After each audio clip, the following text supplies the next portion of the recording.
Everybody, happy Tuesday.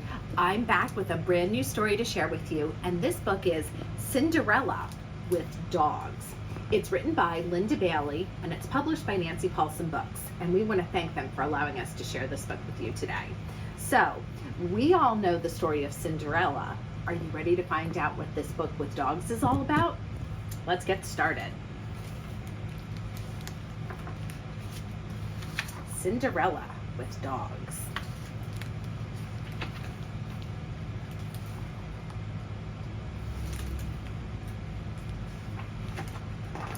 Poor Cinderella, lonely and sad, was sweeping the ashes from the fireplace. Everyone else had gone off to the ball to dance. She had to stay home and work. Poor Cinderella never went anywhere. She never had a single bit of fun. Ever. If only I had a fairy godmother, she said. Do you see her working? And look at all those cats. It's a lot of cats, isn't it? Suddenly, the door flew open. "Here I am," cried the visitor, "your fairy dog mother." Woof! Cinderella gasped. "Did you say dog mother?" "I did indeed," said the visitor. "Oh dear," said Cinderella. "I'm supposed to have a fairy godmother, not a dog mother." The dog hung her head. "You mean you don't want me?" That looks very sad, doesn't it? What do you think she's going to do? Cinderella knew how it felt to be unwanted. She also happened to be very fond of dogs. "I suppose we could give it a try," she said. "Oh, good," said the dog, "because you need some cheering up. Let's chase squirrels."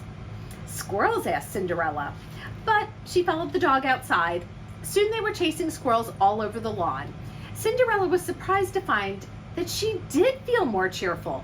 It was her first time that she'd been outside in weeks. They were chasing squirrels, and one cat decided to get in on all that fun. "That was fun," she told the fairy dog mother, "but aren't you going to get me ready for the ball?" The dog got very excited. "Ball? Ball? Where? Fetch?" Confused by that word, isn't she? "Not that kind of ball," said Cinderella. "It's the fancy kind where you dance. You're supposed to dress me up." "I am?" said the dog. "Well, why didn't you say so?" She reached into her tutu, pulled out a magic wand, and waved it at Cinderella. Woof! Poof! What do you think she's going to look like?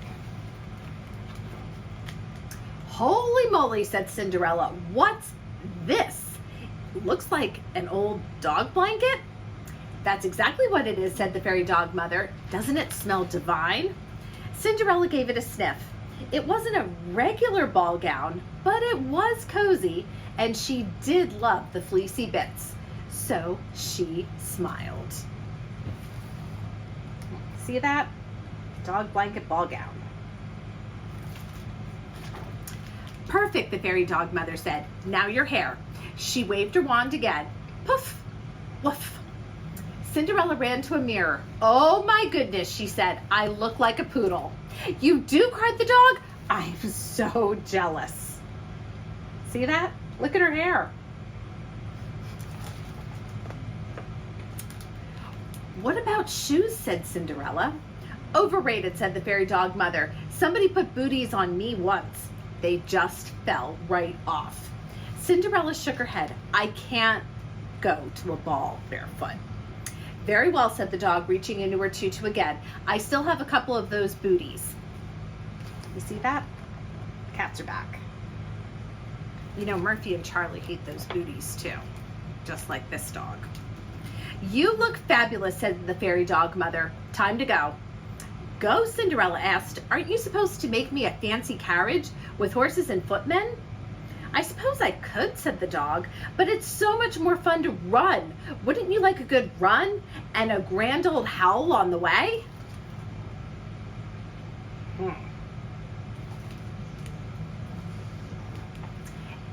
As it so happened, Cinderella was very fond of running. Chasing the squirrels had reminded her. She had never tried howling before, but there was a full moon that night, and when the fairy dogmother burst into howls, it seemed natural for Cinderella to join in. And they're howling, oh! See them howling? Look, even the cat's getting in on it and howling. Oh! Kind of sounds like our dogs, doesn't it? And that's how Cinderella entered the ball, running and howling with poofy poodle hair and dressed in a wild woolly gown. Everyone froze in shock. The king and the queen, prince and princesses, duchesses, earls, lords, and ladies in waiting. A few people even fainted. But they've never seen anything like that. But the king and the queen didn't faint, nor did the prince or the princess. That's because the royal family loved dogs. They had dozens of dogs. They couldn't get enough of them. And at that very moment, the royal dogs ran in. Cinderella dropped to the floor and gave each dog a hug. "She's a marvel," said the king. "I adore her," said the queen. "Love her hair," said the princess. "Yowzers," cried the prince. "She's amazing." And look at all those dogs. That is a lot of dogs. And there's still people that are absolutely in shock over all of this. He asked her to dance. She said yes. Around and around they danced all evening, and the dogs danced too. The prince was enchanted. Look down here. Do you see that? The cat's dancing with the dog too. The cat's really into this. But when the ball ended, they had to say goodbye, and that's when one of Cinderella's booties fell off. "Look," said the prince as he picked it up. "I will keep this precious slipper so I can find you again." Cinderella laughed. "Don't worry," she said. "Your dogs will find me anywhere."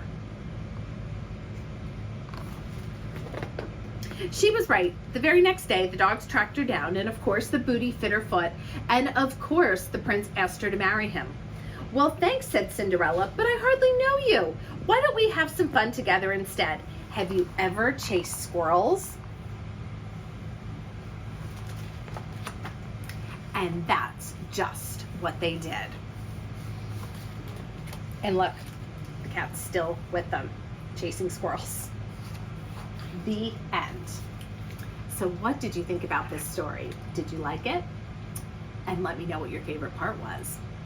I will be back on Thursday with another brand new book that I can't wait to share with you. So until then, everybody have a great couple days, and I'll see you back here soon. Bye for now.